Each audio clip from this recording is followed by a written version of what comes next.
importante. Prenda el teléfono.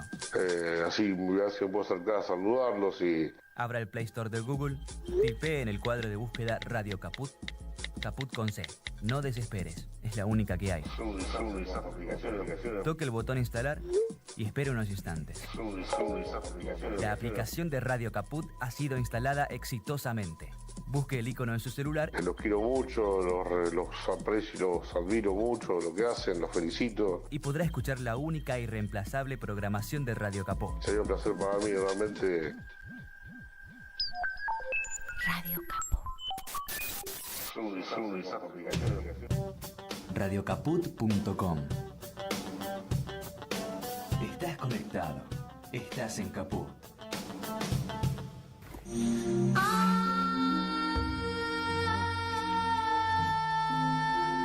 Entrañables.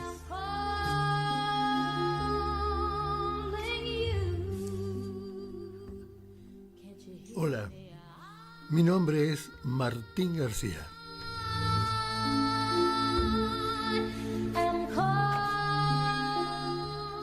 Mi nombre es Martín García.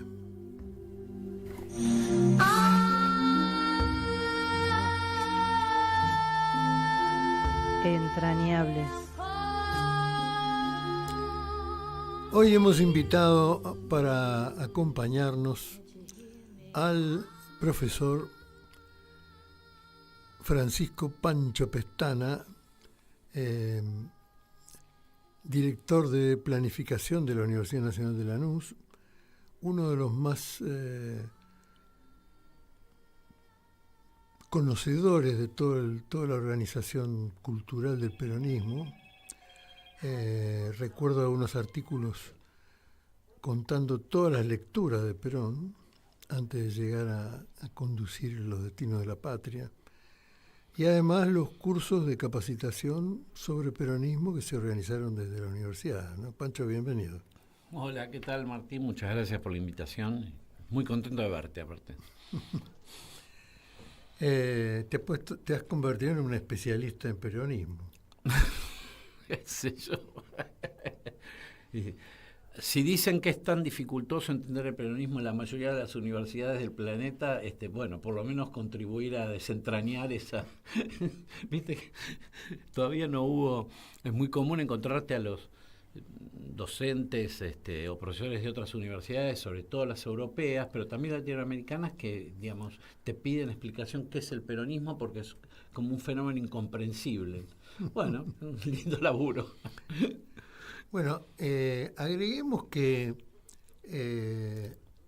vamos a hablar muy en serio del peronismo y que los trabajos de Pestaña, tanto de investigación como de discusión, como formación, son trabajos universitarios, son trabajos catedráticos, son trabajos de investigación, no digo científico porque no corresponde, pero sí académico, ¿no?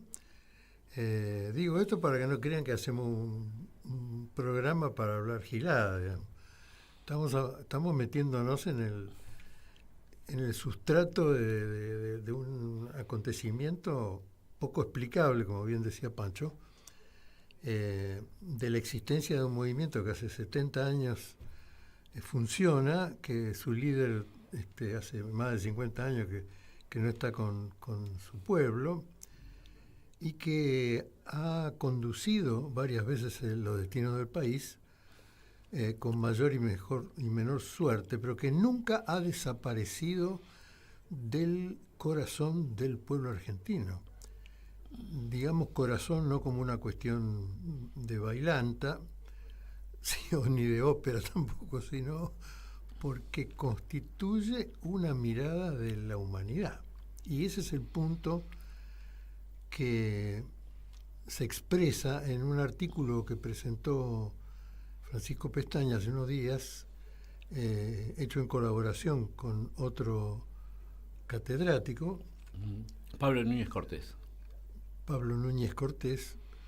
Que plantea cuándo nace el peronismo. Es decir, según Pancho y según el compañero Cortés, tiene que ver con la sensación de desamparo de la humanidad después de estallar las bombas de Hiroshima y Nagasaki, donde se desafiaba el orden natural del planeta también, y donde la humanidad veía la posibilidad de que apretando un botón podían desaparecer, como sucedió, 300.000 personas de un saque. Personas que nadie conocía ni iba a conocer, que no tenían ninguna culpa de nada y que eran fruto de un ensayo. Y quiero decirte, Pancho, que en la película Oppenheimer, que ha sido una película con mucho dinero invertido para explicar todo el proceso científico de la construcción y detonación de la bomba atómica, con ese gran actor que hizo Peaky Blinders, es decir, que se han puesto todas las armas arriba de la mesa, digamos, para lograr una gran difusión y un gran éxito. Solamente me quedó a mí, antes de leer tu artículo, la idea de que habían hecho eso para justificar si tiran otra bomba ahora como una amenaza implícita contra China o quien sea, Rusia, lo que le parezca, en el sentido de que ellos creen, y dicen un poco eso, que el planeta resistiría 2 bombas atómicas de ida y de vuelta en una guerra atómica todavía posible. En fin, puse todos los títulos, pero nada de contenido. Bueno, generalmente los estudios sobre el peronismo, los abordajes sobre el peronismo, bueno, podemos encontrar un pequeño porcentaje en las universidades, pues hay mucha narrativa, mucho ensayo histórico, digamos. Creo que es sobre el peronismo recaen la mayor cantidad de ensayos académicos o extraacadémicos, pero en ninguno de los dos aspectos del abordaje se nos había planteado la cuestión del estado, digamos, espiritual de la gente que de alguna manera luego organizándose y cooperando entre sí lograron constituir el movimiento nacional justicialista, que es de base cultural, claramente. Entonces, uno recogiendo la labor de los artistas, de los músicos, los guiones teatrales, vos te das cuenta que la década anterior al surgimiento del primer peronismo es una década de mucha incertidumbre, que está expresada artísticamente por varias razones. Primero, la razón de qué era la Argentina, porque en la Argentina se daba una experiencia humana de encuentro de tantas civilizaciones y culturas, que no existían textos para abordar la constitución de una sociedad moderna, aunque cuestionamos el tema del modernismo, pero una comunidad moderna con un nivel de diversidad cultural, de particularidades, mejor dicho, culturales. Y además con una tradición hispano-criolla y amerindia también, con lo cual, digamos, el laboratorio de almas del cual, con palabra con la cual Marechal describía a esa Argentina, ya te está dando un indicio, laboratorio de almas, ¿no? Nación multígena, palabras que no circulan por los ambientes académicos. Eso nos llevó a pensar, decir, bueno, vamos a tratar de hacer un ejercicio de retrotraerse al pasado y ponerte en el lugar o de un inmigrante o de una familia ya asentada en la Argentina, ¿no? ¿Cuál era el sentimiento que brotaba? Y encontramos uno que de alguna manera también aparece en estos tiempos, en más del 50% de la población, que es la incertidumbre.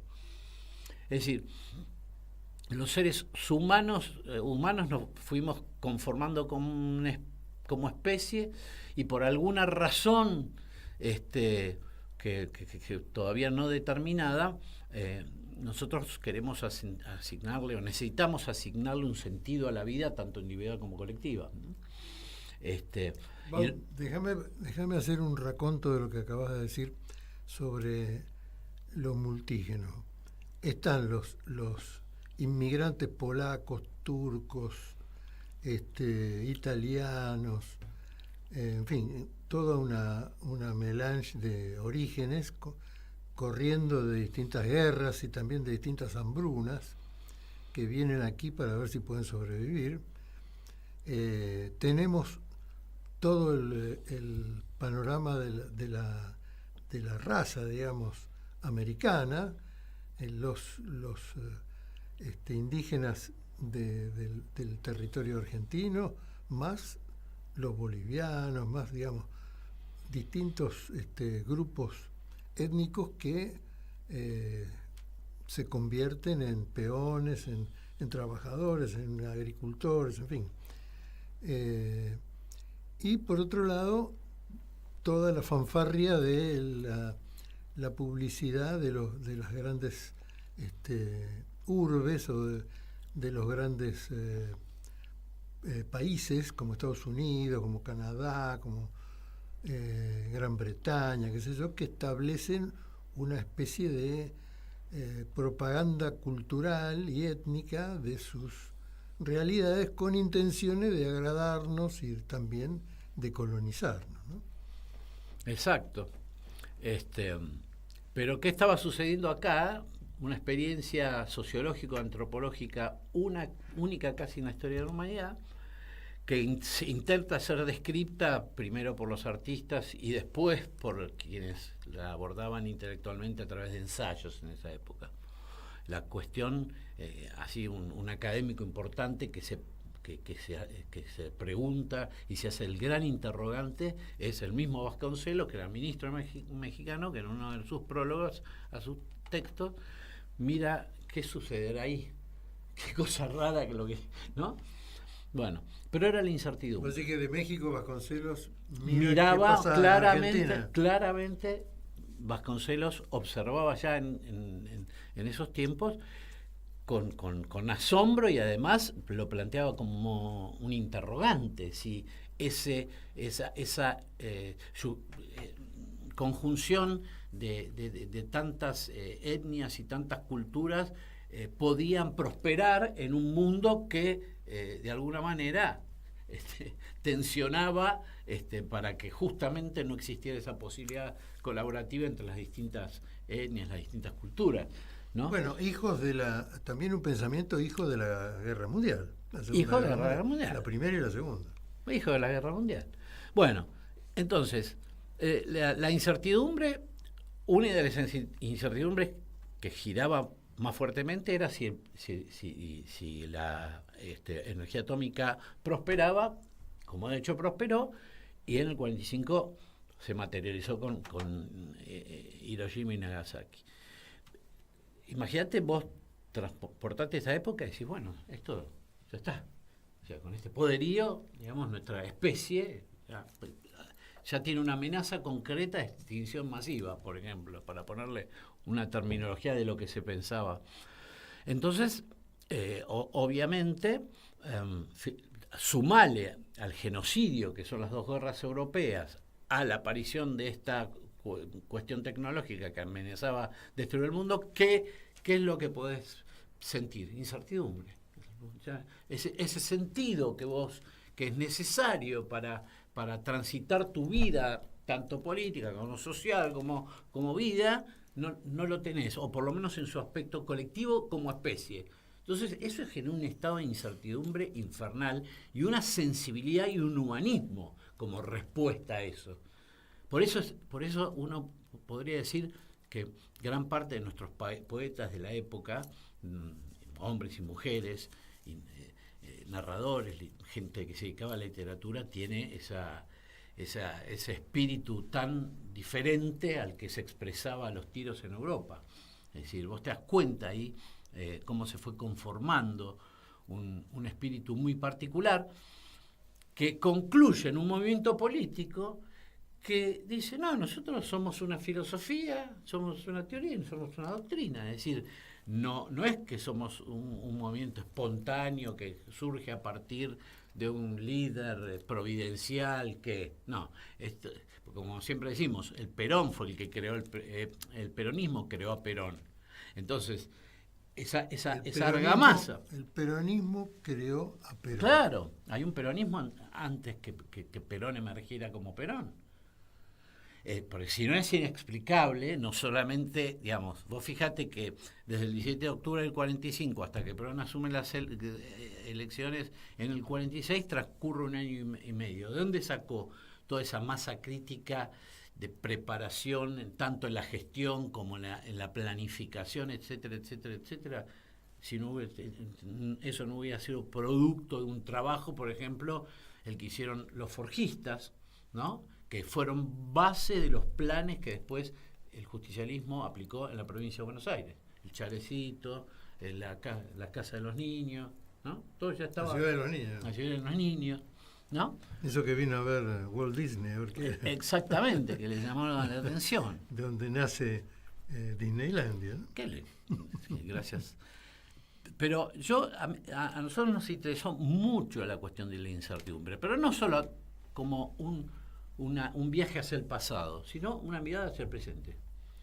Nosotros en el presente no tenemos quizás esa cuestión tan visual y poderosa que es una explosión atómica o una guerra sin cuartel en Europa con cantidad de muertos. No tenemos eso.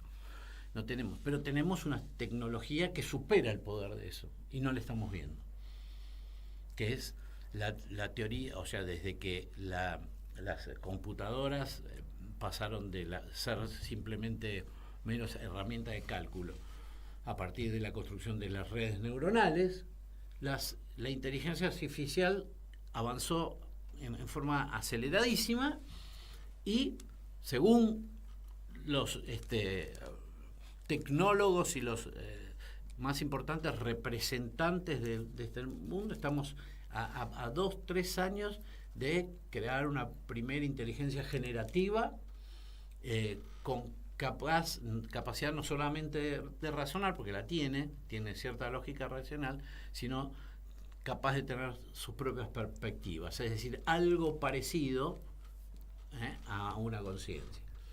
Digamos, vos decís, voy a decir un ejemplo torpe. Estamos en ese tiempo cerca de una máquina que ahora apretamos un botón y le preguntamos cómo se prende la luz y dice hace clic ahí, ¿no? A que le preguntemos cómo se prende la luz y la inteligencia artificial diga no le voy a decir, ¿no? Eso es algo parecido. Y algo parecido que además es un problema de incertidumbres, porque se han reunido, inclusive hace muy poquito, muchos empresarios y estados para tratar de suspender la investigación de inteligencia artificial y no pudieron. O sea, es decir, no están pudiendo parar las experiencias que naturalmente van a conducir a la formación de una conciencia, y de ahí empezarán unos nuevos debates éticos que no corresponden a plantearlos acá, pero sí plantear acá que nosotros estamos ante una amenaza, que es la sustitución del elemento que de alguna manera nos colocó o nos autoproclamó en la cúpula de la evolución.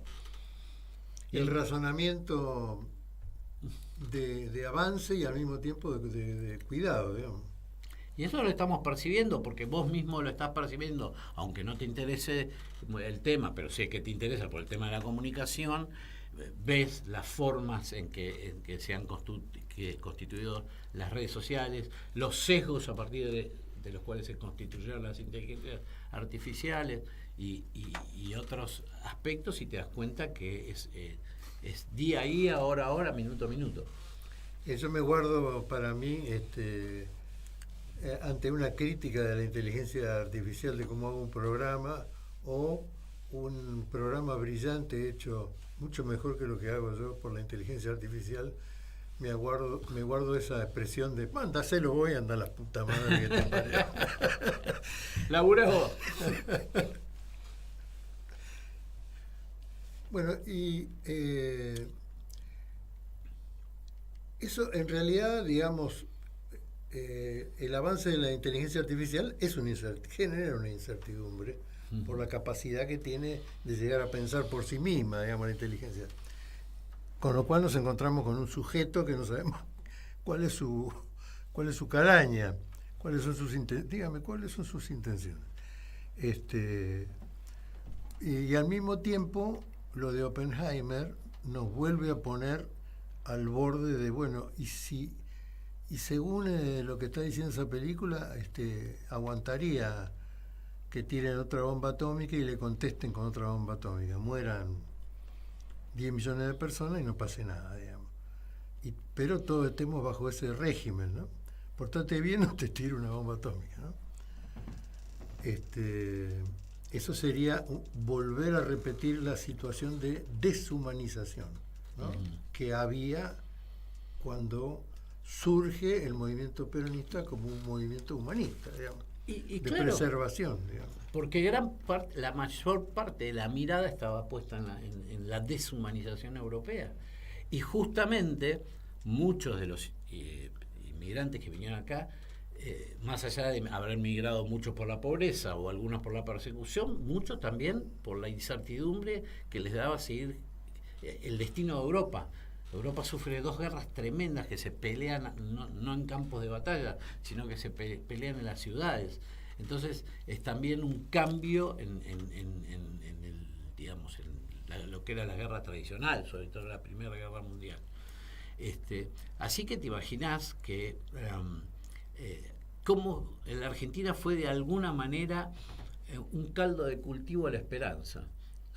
Es decir, todos los que de alguna manera convivían acá con sus diferencias, inclusive los mismos americanos, los mismos americanos en el sentido descendientes de españoles o descendientes de amerindios, es decir, a los pueblos ancestrales, tenían una misma preocupación, la extinción.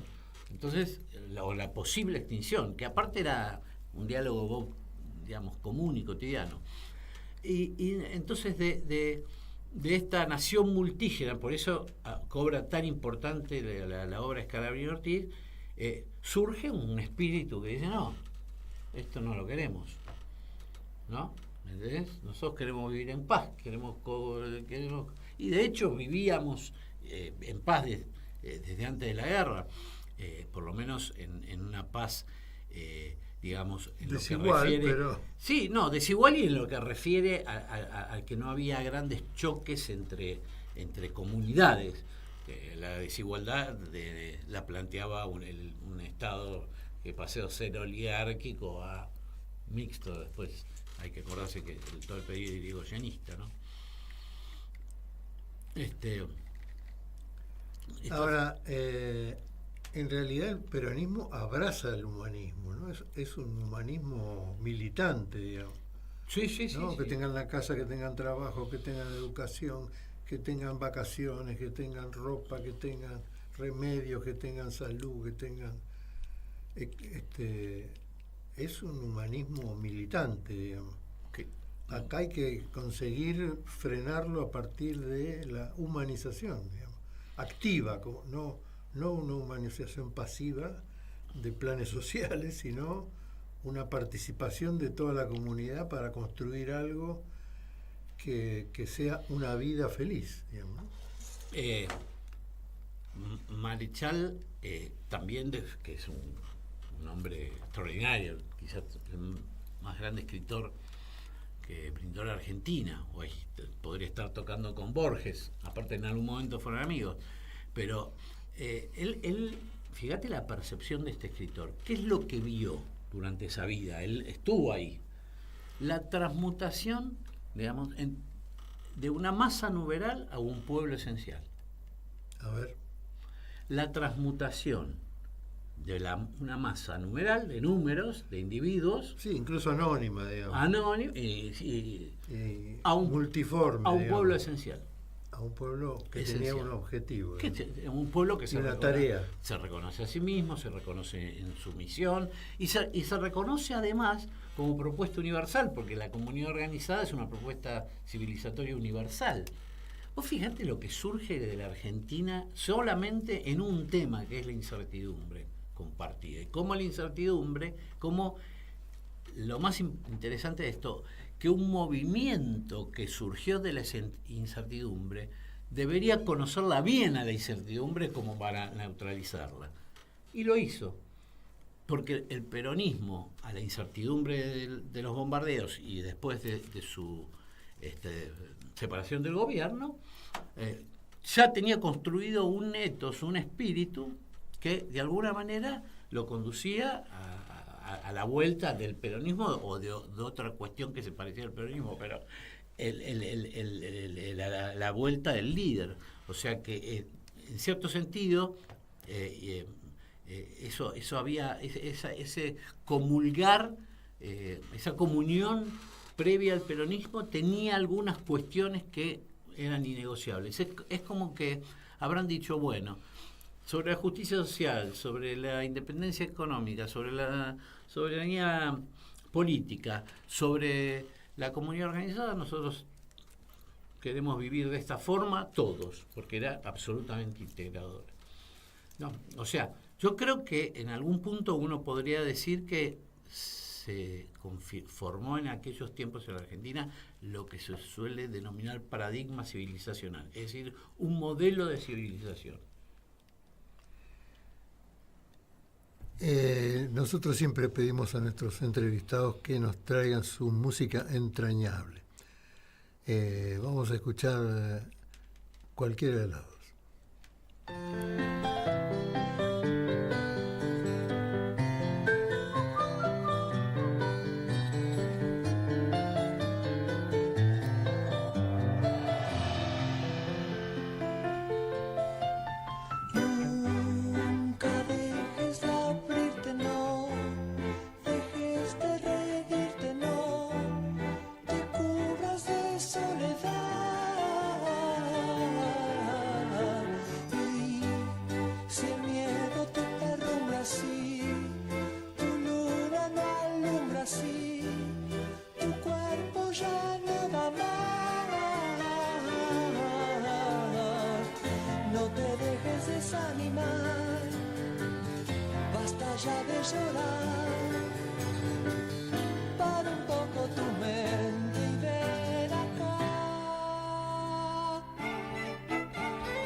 Harto de ver los diarios, estás harto de los horarios, estás harto de estar en tu lugar. Ya no escuchas el canto. Charly García.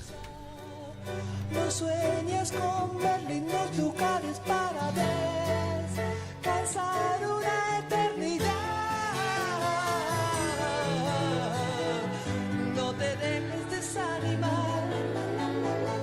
Basta ya de llorar, para un poco tu mente y ven acá.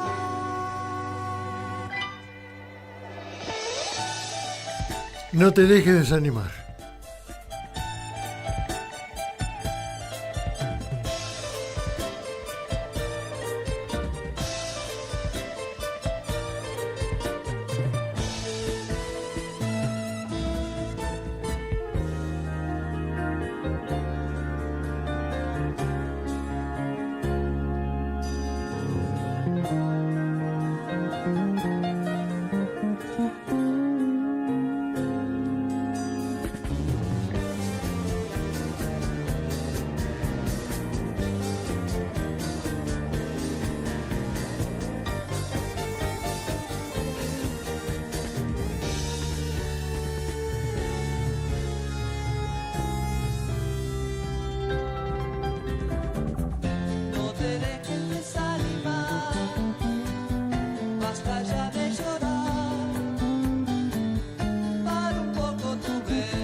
capo Charlie, ¿no?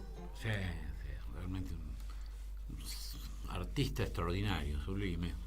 Hay una cuestión que a veces yo me privo porque la capacidad de creatividad que hay en Argentina en todo, pero en música, por ejemplo, es extraordinaria, es un internacional. Ahora me fijaba que tenemos 5 o 6 cantantes femeninas en el exterior llenando estadios de 100.000 personas, 50.000 personas, 200.000 personas. María Becerra, Nancy Peloso, qué sé yo, Lali Espósito, un sinfín de compañeras que apabullan cómo avanzan en las audiencias. Hay una cosa que, bueno, y después muchas cosas que pasan con toda la gente que viene del exterior y ve y, digamos, mira a ver cómo somos, ¿no? Por ejemplo, el otro día yo recordaba que una personalidad decía: yo amo a los argentinos porque cuando piden permiso o piden disculpas antes de empezar a hablar.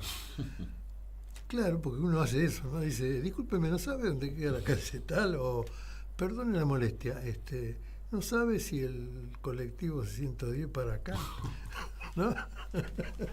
Es un diálogo normal para nosotros.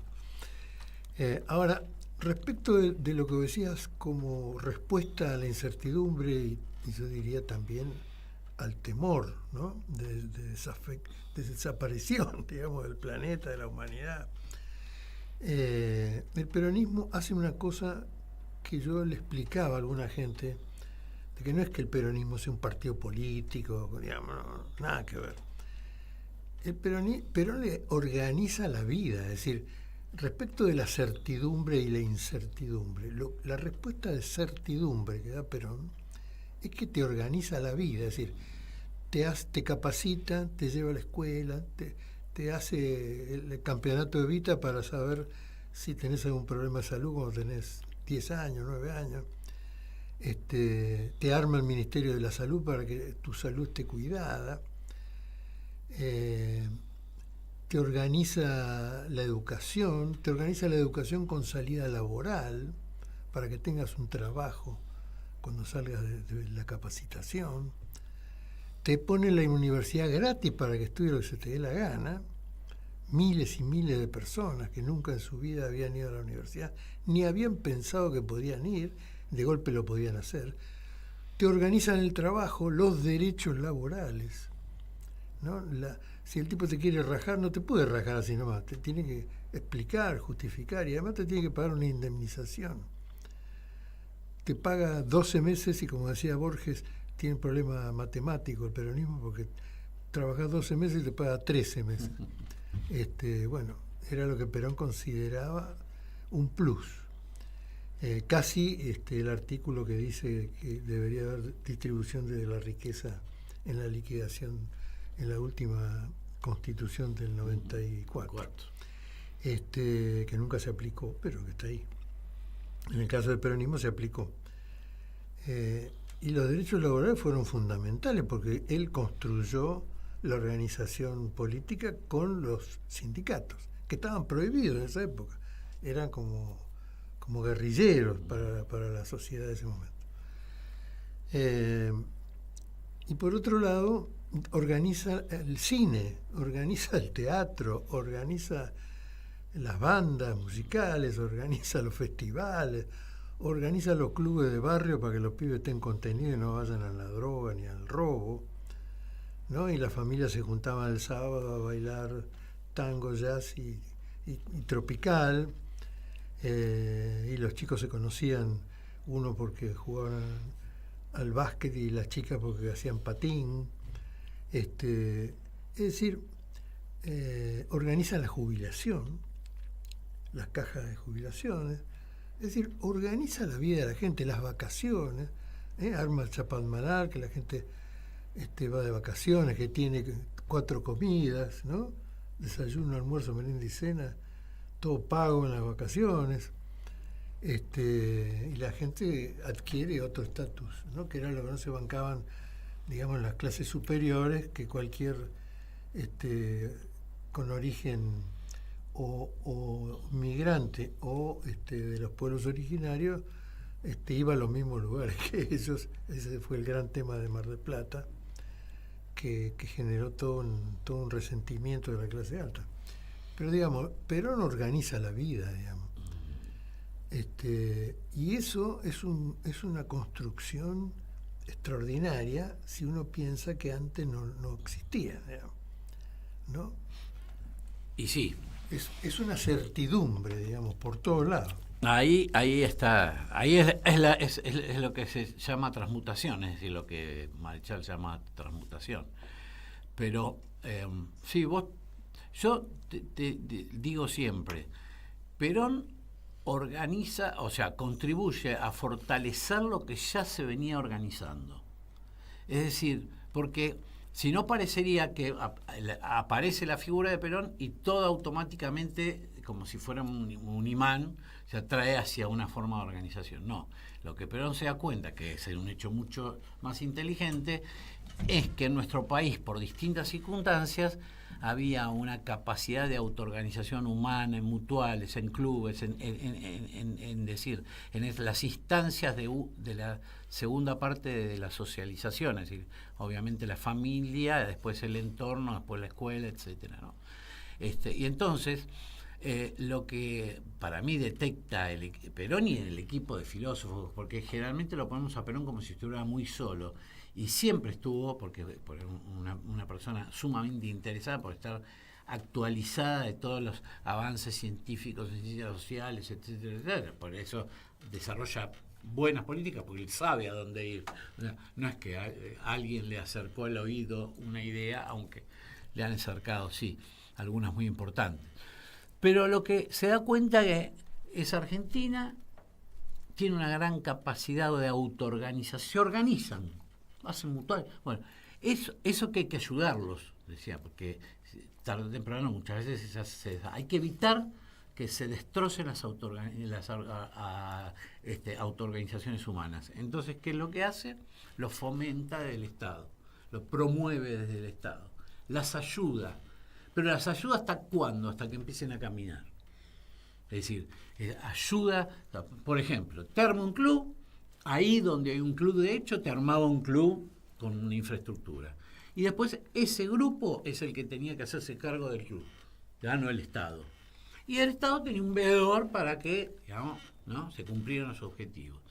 Es decir, que esa incertidumbre que plantea Gira, que plantea Cambalache en algún punto, esa es tal vez una de las descripciones más profundas de la época, de en qué se estaba viviendo, ¿no? Había un destino común, y bueno, construyeron un destino común, un sentido común y un destino común, porque el destino común lo daban los objetivos estratégicos, que después llamaron doctrinarios. Y por eso hay mucha filosofía y mucha cultura. No se puede entender el peronismo de la estructura liberal juridicista del armado de los partidos políticos. Es inabarcable, mejor que no lo hagan, porque no van a entender nada, ¿no? Y menos actualmente van a entender, ¿no? ¿Qué es lo que queda de todo eso, ¿no? A mí me gustaría, si vos me dijeras, bueno, ¿qué me gustaría que el rol que cumpliera, digamos, el peronismo, y hablo como masa crítica y como dirigencia, es primero retomar esa herencia que fue muy importante, que era la capacidad de poner certidumbres a donde reina la incertidumbre. Es decir, que me gustaría que el ejercicio, tanto político como intelectual, del peronismo en sí mismo pudiera dar una vuelta, mirar hacia el pasado. Bueno, esa fue la fuerza de nuestro origen, esta es la fuerza de nuestro futuro. Es decir, es por ahí un poco complicada la idea, posiblemente, pero yo lo vi tan claro en la capacidad, inclusive, que tuvo el peronismo de sobrevivir a la persecución, a la muerte a los 18 años. Es decir, eso seguramente el espíritu de toda esa gente que hizo la resistencia tenía incorporada la forma de convertir certidumbres allí donde él estaba. Había que volver una certidumbre. Bueno, todas las acciones creativas que se desarrollaban para que esa vuelta se produjera, ya sean mediáticas, ya sean tomas de fábrica, ya sean distintas actitudes. Ese espíritu, que en algún punto podría ser innovador, pero yo creo que es más profundo, ese espíritu de construir de alguna manera una serie de objetivos comunes encaminados hacia un destino común, y eso es básicamente una experiencia histórica irrepetible.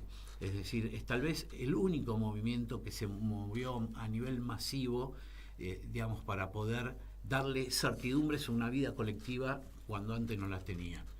Entonces eso significó un esfuerzo y una herencia que lamentablemente se está perdiendo y que debería recuperarse, sobre todo porque vivimos y vamos a vivir muchos tiempos de incertidumbre, y el peronismo tiene el secreto bien guardadito de cómo se resuelve ese problema.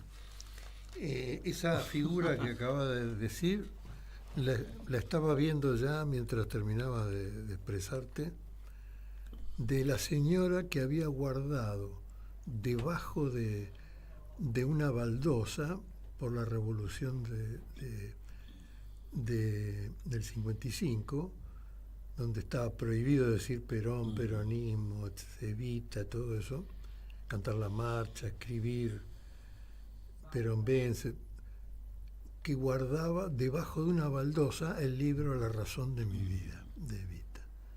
Eso sería la acción de lo que vos estabas diciendo ahora. Exactamente, una acción creativa de una persona común y corriente que dijo, no, esto es importante. Lo guardo bajo tierra, ¿no? Con la idea de que después reapareciera. Sí, guarda una cultura, digamos. Guarda una cultura, claro. Y un amor, que es un sostén, digamos, de una sociedad, ¿no? Y de una familia, y de una idea. ¿Por qué sobrevive la idea? ¿Por qué sobrevive el movimiento peronista? Y es tan amor, fuerte pero es tan fuerte la incertidumbre, porque, digamos, vos tomás el periodo del surgimiento del peronismo como 10 años previos, como 10 años de gestación, vamos a poner un nombre absolutamente arbitrario. En esa década de gestación hay dos incertidumbres tremendas para ese grupo que está gestando. La primera, si continúa la especie humana, y esta división de bloques nos terminaba haciendo desaparecer del planeta. O sea, una incertidumbre vital. Sí, la bomba atómica. Pero como discusión internacional. Pero a eso sumarle la otra incertidumbre, que era existencial. ¿Era posible que una masa humana proveniente de las más diversas culturas, inclusive aquellas que se estaban masacrando en Europa entre sí, pudieran convivir en paz y construir un futuro común? Sí. La respuesta fue sí. Claro. Y de esa experiencia, ¿vos qué obtenés? Y ahí están, en esa experiencia, están los secretos de todo aquello que tenés que hacer cuando vuelvas a estar es una herencia. Y eso es lo que me parece que debería encarar el movimiento nacional para Movimiento nacional y popular. El movimiento nacional y popular, si querés llamarlo así, creo que es el gran labor intelectual, cultural, etcétera, etcétera, etcétera. De germinar, pero ya tenemos una ventaja. Sabemos cómo se hace, sabemos por dónde va. Para mí, es una idea. Ahora, qué curioso que eso se mantenga en la sociedad después de la enorme experiencia de los desgarramientos, ¿no? Uh-huh. Las generaciones actuales no se deben ni poder imaginar cómo es que de pronto aparezcan unos aviones y te empiezan a tirar bombas y te maten a todo el mundo. ¿Cómo es que toman a un grupo de militantes que no hicieron nada, que no le mataron a nadie, que no tiraron bombas, y van, los llevan a un baldío y los fusilan a todos. O lo peor, digamos, todavía aún, ¿no? A los jóvenes que primero fueron los únicos privilegiados de pibes, que cuando ven que ya son más grandes y ven que a Perón no lo dejan volver, no dejan volver la felicidad del pueblo, se arman para pelear el ejército de Perón contra el ejército de Videla. Y son masacrados, pero además no son masacrados muertos porque le pegaron un tiro, son torturados, son mantenidos en forma tortuosa en la cárcel, con fusilamientos en seco, con invitación a uno para que vea cómo matan a los otros, con tremendas torturas de marido y mujer, de hijo frente a los padres, adelante de la tortura. Es una cosa, una aberración robarle los bebés a las compañeras, regalárselo a los amigos y tirarlas vivas desde el mar. ¿Qué sentido tiene toda esa crueldad? Es decir, no hay un enemigo del modelo de contención y de felicidad y de convivencia, que tiene enemigos muy acérrimos, digamos, y que responden a intereses de sectores locales, ¿no? Esa oligarquía empresaria y ganadera que no quiere perder sus privilegios, y toda la guerra de Occidente contra Oriente y de los mandamás de América, que someten sin derecho y tampoco sin permiso, ¿no? Bueno, es realmente, uno tendría que estar como, no sé, 5 o 6 días para tratar de describir mínimamente todo ese proceso que obviamente nosotros lo observamos. Pero como nosotros siempre nos concentramos en la fuerza que logró neutralizar ese poder odiante, si vos querés, ese poder insensible, es que encontramos el secreto para hacerlo. Es decir, supimos cómo. Y esto es lo que a mí me da esperanza, porque si no, si yo te diría todo eso se perdió, todo eso está escondido, pero yo creo que está en muchos argentinos y argentinas, está ese espíritu que se recibe claramente a través de la propia historia. Vos decís, de la abuela que guardó la razón de mi vida, de los que escondieron los discos, los libros, es decir, de todas esas pequeñas acciones de resistencia. Eso también es una de las cosas que está muy mal tratada. ¿Por qué el peronismo vuelve al poder? ¿Sí? Tranquilamente, bueno, porque había construido una masa articuladora donde yo he escuchado historias, y vos también, Martín, donde archienemigos en la interna, digamos, dentro del peronismo, se protegían, o sea, daban la vida por proteger al otro. Yo conozco un caso, no lo voy a nombrar porque no tiene sentido, pero un caso de Mar del Plata que es muy famoso, y donde hasta las mismas, porque en definitiva yo creo que como todo movimiento que es humano y que forma parte de un sistema relacional de poder, muchas veces se ve digamos, amenazado, encuentra amenazas. Algunas surgen del interior, naturalmente, como diría Perón, como los disputa de poder, y otras son exógenas. Y digamos, es un núcleo rojo odiante que está desde las postrimerías del peronismo, tratando de ver cómo se deshace de esta cultura, porque en definitiva lo que se pretende es la muerte de la cultura que emergió después de los sucesos del 45. Y son absolutamente odiantes. Vos fijate que los últimos insultos del presidente, las últimas manifestaciones, imagínate también cuestiones que tuvieron que ver con cierto desprecio hacia una... Bueno, desde el libro de Civilización versus Barbarie, o Civilización y Barbarie de Sarmiento, aparece un núcleo muy pequeño, pero que acumuló mucho poder, que de alguna manera se autopercibe, mejor dicho, como los herederos y únicos dueños. Y los demás son... Los peones de la estancia. Los peones en la estancia. Segundo tema elegido por Pancho Pestana, el compañero Carlos Indio Solari. Jiji.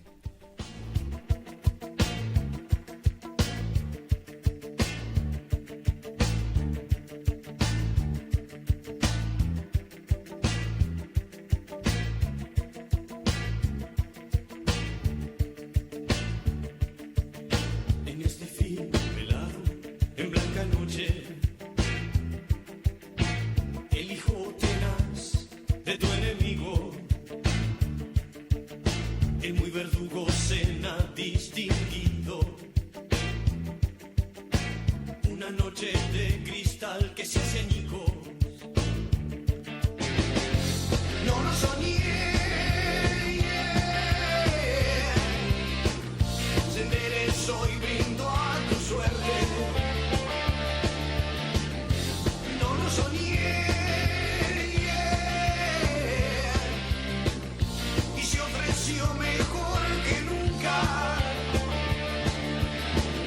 No mires por favor y no prendas la luz. La imagen te desfiguró.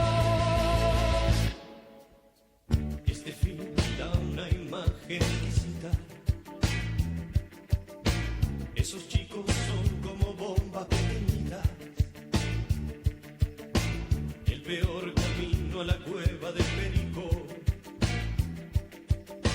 Para tipos que no duermen por la noche. No lo soñé. Y vas corriendo a la deriva. No lo soñé. Los ojos ciegos bien abiertos.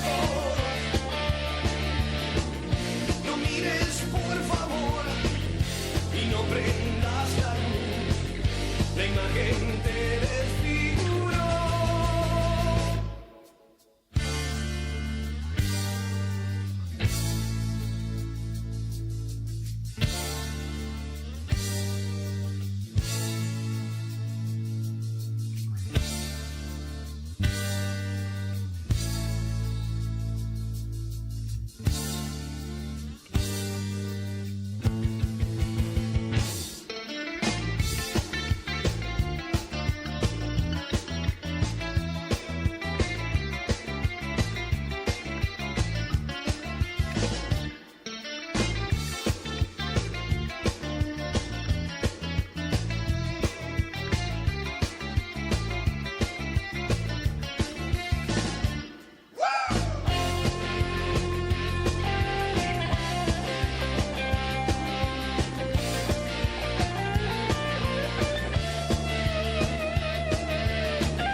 El montaje final es muy curioso. Hace poco decía, hay 3 personas que pueden poner 500.000 personas en la 9 de julio, ¿no? Cristina Fernández o Néstor, Hugo Moyano en su momento y el Indio Solari. No lo soñé. Se enderezó y brindo a tu suerte. Pancho, en tu trabajo pusiste a Discépolo finalmente con su discurso de mordisquito ¿Por qué no explicas eso? Bueno, porque elegimos un párrafo de una obra de Discépolo, pero lo elegimos por Discépolo, porque Discépolo es la síntesis de todo lo que estaba pasando en la Argentina, de la desesperanza a la esperanza, de Gira Gira a Mordisquito. Es decir, es el que se hace cargo y que por ahí lleva la peor carga también. Pero entonces, como sentimos que era de alguna manera una apelación dicepoliana el artículo, porque el artículo está orientado hacia el hoy. Sí, Es decir, claro. basta, o sea, hacia la discusión político-intelectual del destino. Viste que ahora hay elecciones en el PJ y una de las cuestiones que se van a discutir es el futuro del movimiento, etcétera. Bueno, cuando hay que pensar en el futuro, hay que pensar también en cuáles son aquellos elementos que fueron que surgieron de tus propias raíces, que son creativos, porque además el movimiento peronista tiene otra característica que es lo que se denomina, es un producto de la originalidad americana. Es un producto original, y como todo producto original es muy difícil decir, ¿no? Claro, Sí, solamente igual a sí mismo. Exactamente. Pero si realmente existiera un movimiento dentro de ese dispuesto a discutir estos elementos centrales, ¿qué vamos a hacer con el transhumanismo? ¿Qué vamos a hacer con la incertidumbre que crea la inteligencia artificial?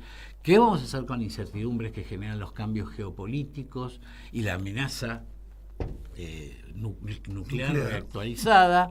¿Qué vamos a hacer? Es decir, con todos aquellos elementos que existían en tiempos pasados, pero digamos, que se caracterizaban por otro contenido, ¿no?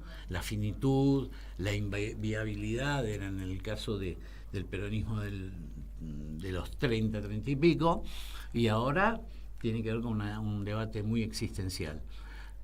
Obviamente, el artículo concluye: volvamos a arreglar la comunidad organizada, porque la comunidad organizada fue una respuesta muy, muy revolucionaria en el momento. Creo que ni siquiera logró aferrarse, porque no sé si puede ser una buena respuesta a los interrogantes que nos genera este futuro cercano. Francisco Pancho Pestana, en la edición de Entrañables de hoy. Muchas gracias, Pancho. Gracias, Martíncho. Entrañables.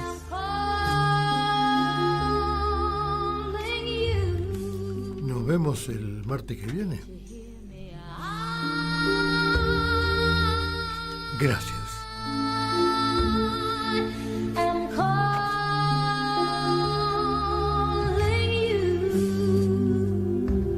Hoy Chicha se nos fue. En Caput Ana María Cariaga, pero quizás nos sobrevuele con su alma de abuela guerrera. pasan cosas. Para darte a vos, Clara Anaí, esos abrazos tejidos y abrigados.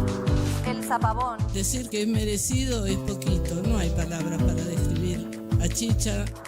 María Victoria. Con nosotros los nietos era sumamente cálida. Yo no me puedo olvidar de los regalitos que nos traía también a nosotros. Eve de Bonafini. Para mí fue una hermana, una amiga, una compañera. No sé por qué la vida nos juntó, pero nos pusimos de acuerdo en muchas cosas. Juan Martín Ramos Padilla. Esa placa que vamos a descubrir con el nombre